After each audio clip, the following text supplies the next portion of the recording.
Welcome to Subramani. One challenge which the advisors of today and going forward are going to face is the wealth transfer that is happening between generations. In the previous generation, say born in the 1920s, 1930s, did not have too much wealth to transfer, or they transferred a small amount of wealth to their children. Of course, some of them who bought houses or bought some great shares in the 1950s, 60s may have transferred some wealth.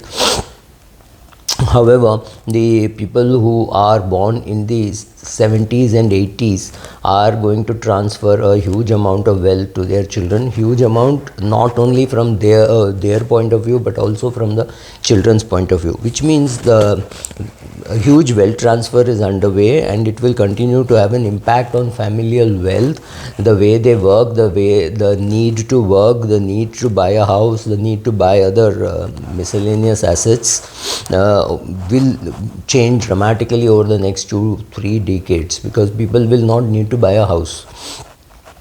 Two things have happened. People have made more money. People have got ESOP, they bought shares, they've done SIPs, whatever. They've accumulated more wealth, and they have less number of children. So when my father had, he had 2 houses and 2 children, so it didn't really matter. But many people would have had one house and they would have had 3 children. So the house would have to be bought out by the others, or some way it had to be divided. So now that's not going to happen. Mostly children will inherit much more than what they think. I may have inherited perhaps 1 year CTC kind of a thing at a peak of my career, but I think my daughter will inherit much more, right? So my own wealth, let's say it triples from where I am today. Over the next 30 years, it goes up 3 times. She's going to inherit much more than what she would have on her own at that point in time, even on a much better starting salary and power of compounding, all that, she'll inherit much more. So if there are complications, it has to be addressed, and financial advisors, please understand, it is your job, not the job of a lawyer. You have to take your client to the lawyer and say this has to be done, which means you have to be able to articulate very well with your client, and sit and talk and discuss what is going to happen. Not everybody has it very clear, right? Wealth transfer is not just a financial issue, it is a personal process where, it could be something very simple. You spent 2 crores on your son's education, and you spent 1 crore on your daughter's wedding. And you got 4 crores to distribute. How are you going to do it? Are you going to give more to your daughter, saying, look, I spent more on my son's education by 1 crore, so that 1 crore I have to give it to you, and then I will distribute it equally, or say I will distribute it equally because my daughter did not go abroad and study, so I did not have to spend, but I did not spend anything on my son's marriage, right? Any of these things, it's your money, you have a choice, but talk to your children why you're doing what you're doing. You want to give away for charity, tell them that you're giving away so much for charity. Develop very good relationships with your servant, right? Because it's your servants who are going to help you during your last days. Your children may or may not be able to come. I see my neighbor struggling 4 years. He's been in he's on bed, he's bedridden, he's unable to move, he needs full-time care by a nurse, right? There's a male nurse who's doing all that. He's got only one son is abroad, son is afraid perhaps to leave his job and come here, or take enough leave to come here, because he might lose his job by then. So, and he can't come and stay here indefinitely. I'm not even getting into the moral parts of right, wrong, etc. So some people have 1 child, some people have 2 children, some people will lose their children before them. It's not chronology is only for birth, right? It's not for death. Then what happens? Who will look after your money? Who will look after you during your old age? Think, process this, and then decide what is to be done. So whether since the topic is emotionally charged, sit with the spouse, and maybe say you as a financial advisor sit with your client, talk to him, then sit with his spouse, and you also have to decide how to probe this, right? Where do you begin while developing a estate plan with the client? So I've seen many people do a successful job and do an unsuccessful job, and you have to make a will. There is no doubt, but will is the starting point. You can also make a longer document which is not the will, where you say what exactly has to be done with your assets, why this asset is going to so and so, why the jewelry is going to so and so, why, how the house is to be distributed. If one child is abroad and the other child is going to look after you, say in lieu of my child looking after me, I'm going to give this house away. I know one person in Bombay's lovely Shivaji Park made an offer to the family members, which means his nephews and nieces. He was married, but he did not have children. He was childless. He made an offer to the kids in the family that here is a lovely house worth a few crores. I'll give it to the person who stays with me and looks after me during my old age. It is a very fair offer, right? So you have to stay there, you have to look after. He was paying all the maintenance, everything. It was a nice 3 BHK. So one young nephew of his moved in and stayed there maybe for 15, 16 years while the old couple lived there. It was a fantastic relationship. Ultimately, it was his father's younger brother, and he inherited that house. Now his father said, since you have inherited that house, I will, in this house I am giving it to your sister, and it was amicably settled. It was not they said, no, that is my duty, this is my right, etc. Nothing like that happened.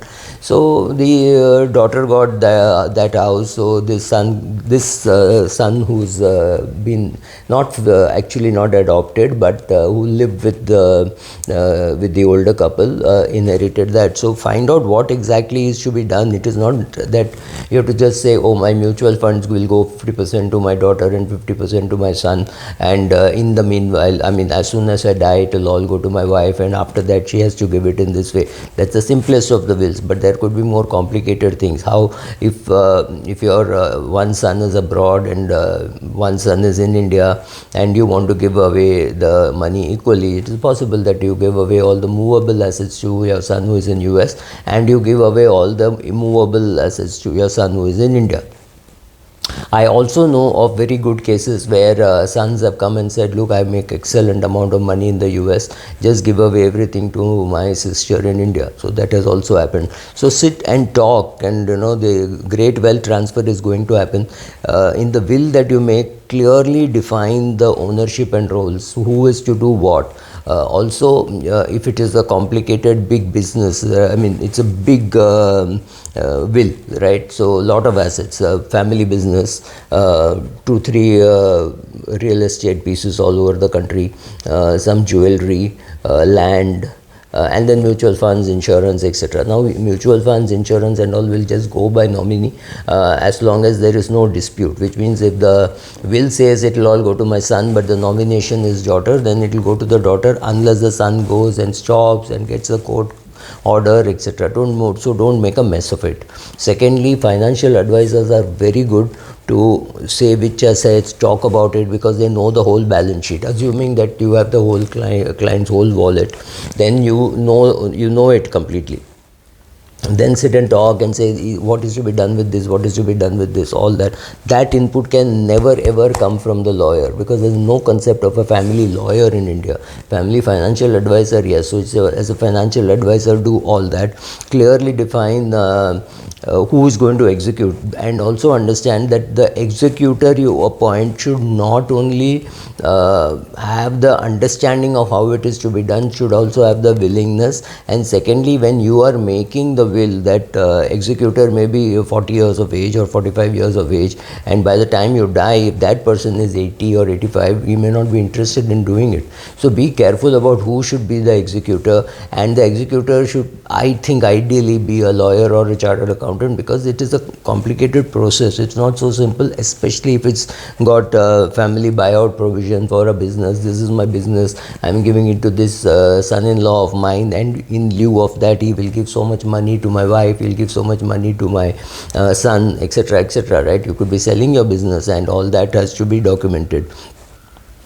Estate plans have to be updated. You make your will and you say, I made my will and that's what it is. No, when there is a death in the family, birth in the family, etc., you may want to change, right? You may change maybe the codicil, but you have to make changes. All those significant life changes, marriage, divorce, birth, death, any of those things, you might, if you lose a son, you may then decide to give it to your daughter-in-law, or you may decide not to give it to your daughter-in-law. It's your decision. You may decide not to give it to your grandchildren.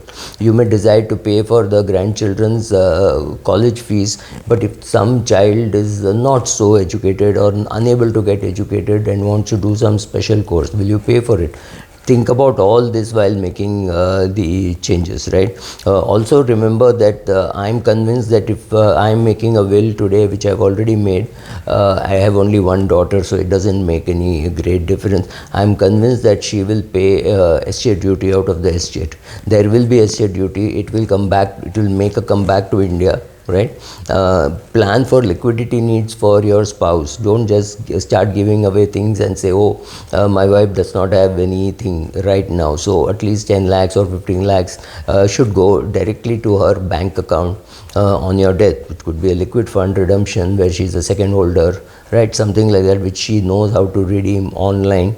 And that can go straight into your account, from your account to her account, or whatever, right? So understand tax implications, understand liquidity needs, right?